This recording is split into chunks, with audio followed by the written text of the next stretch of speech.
साथ संगत जी, प्यार से कहना। धन निरंकार जी, आशा करती हूँ आप सभी बहुत अच्छे होंगे।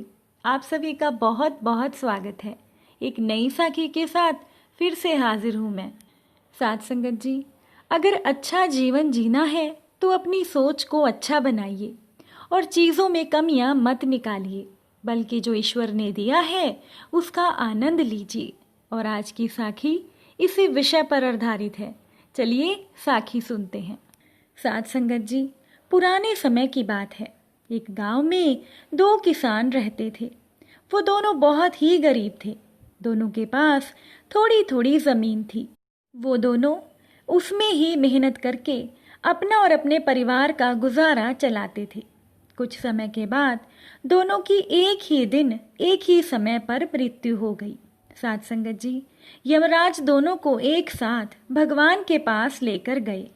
जब उन दोनों को भगवान के पास लाया गया तो ईश्वर ने उन्हें देखकर पूछा कि अब तुम्हें क्या चाहिए, तुम्हारे इस जीवन में क्या कमी थी और अब तुम्हें क्या बनाकर मैं दोबारा संसार में भेजूं।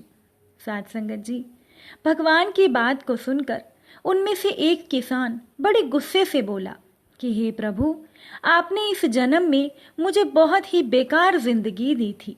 आपने मुझे कुछ भी नहीं दिया था। पूरी जिंदगी मैंने बैलों की तरह अपने खेतों में काम किया और जो कुछ भी कमाया बस वो पेट भरने में लगा दिया। ना ही मैं कभी अच्छे कपड़े पहन पाया और ना ही कभी मैंने अपने परिवार को अच्छा खाना खिलाया।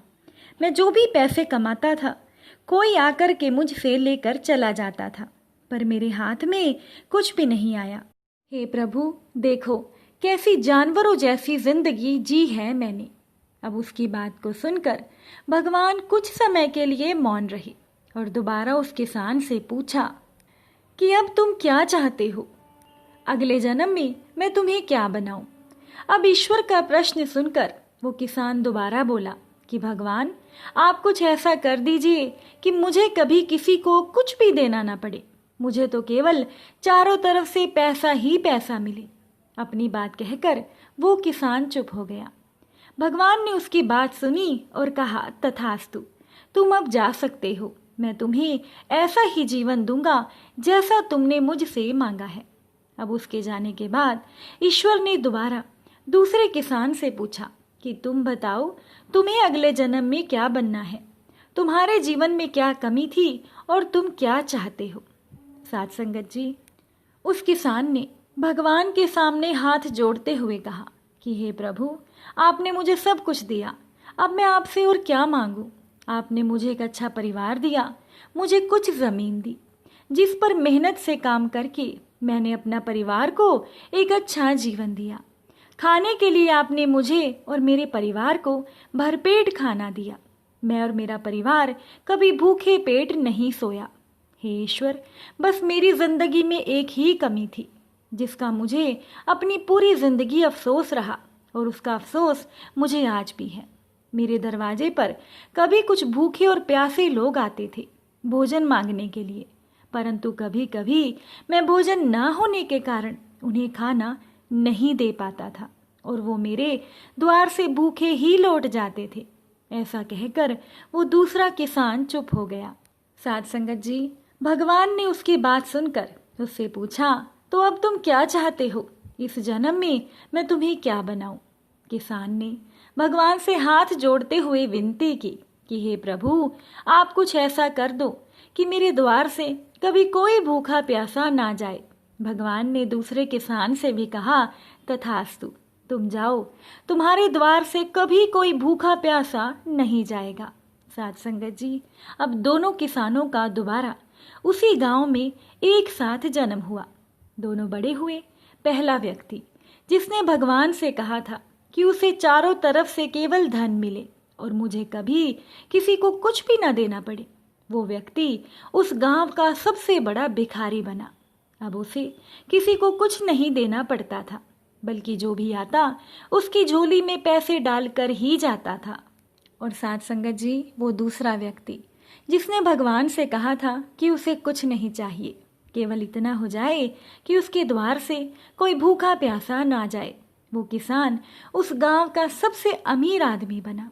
साथ संगत जी, ईश्वर ने जो भी दिया है उसी में संतुष्ट होना बहुत ज़रूरी है। अक्सर देखा जाता है कि सभी लोगों को हमेशा दूसरों की चीज़ें ज़्यादा पसंद आती हैं और इसके चक्कर में वो अपना जीवन भी अच्छे से जी नहीं पाते।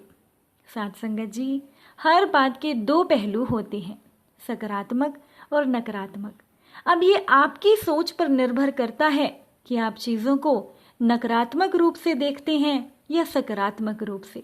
अगर अच्छा जीवन जीना है तो अपनी सोच को अच्छा बनाइए और चीज़ों में कमियां मत निकालिए, बल्कि जो भगवान ने दिया है उसका आनंद लीजिए और हमेशा दूसरों के प्रति सेवा भाव रखिए। अपनी ज़िंदगी में हर एक चीज़ के सकारात्मक पहलू को देखने की कोशिश कीजिए। साथ संगत जी, एक बार की बात है, हरी घास के बीच एक सूखी घास का तिनका पड़ा था।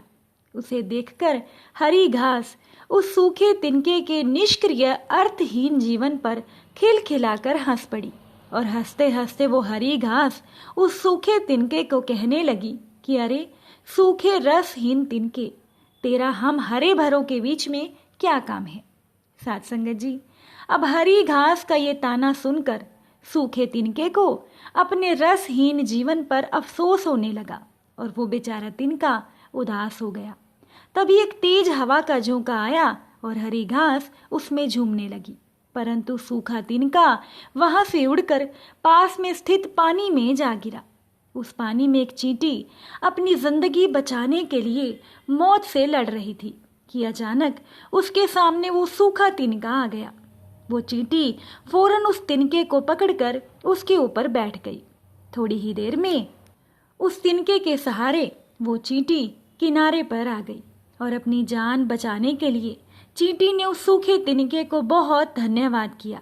इस पर उस सूखे तिनके ने कहा कि धन्यवाद तो आपका है जिसने मेरे अर्थहीन जीवन का मतलब मुझे समझा दिया। साथ संगत जी, हर इंसान को अपने जीवन से खुश रहना चाहिए, क्योंकि हर एक चीज़ के दो पहलू होते हैं और हमें हमेशा हर चीज़ के अच्छे पहलू को देखने की कोशिश करनी चाहिए और अपने जीवन को सार्थक बनाना चाहिए। उम्मीद करती हूँ कि साखी आपको अच्छी लगी होगी। अगर अच्छी लगी हो वीडियो को लाइक कीजिएगा और कमेंट में धन निरंकार जी लिखिएगा। फिर मुलाकात होगी नई साखी के साथ। तब तक के लिए धन निरंकार जी।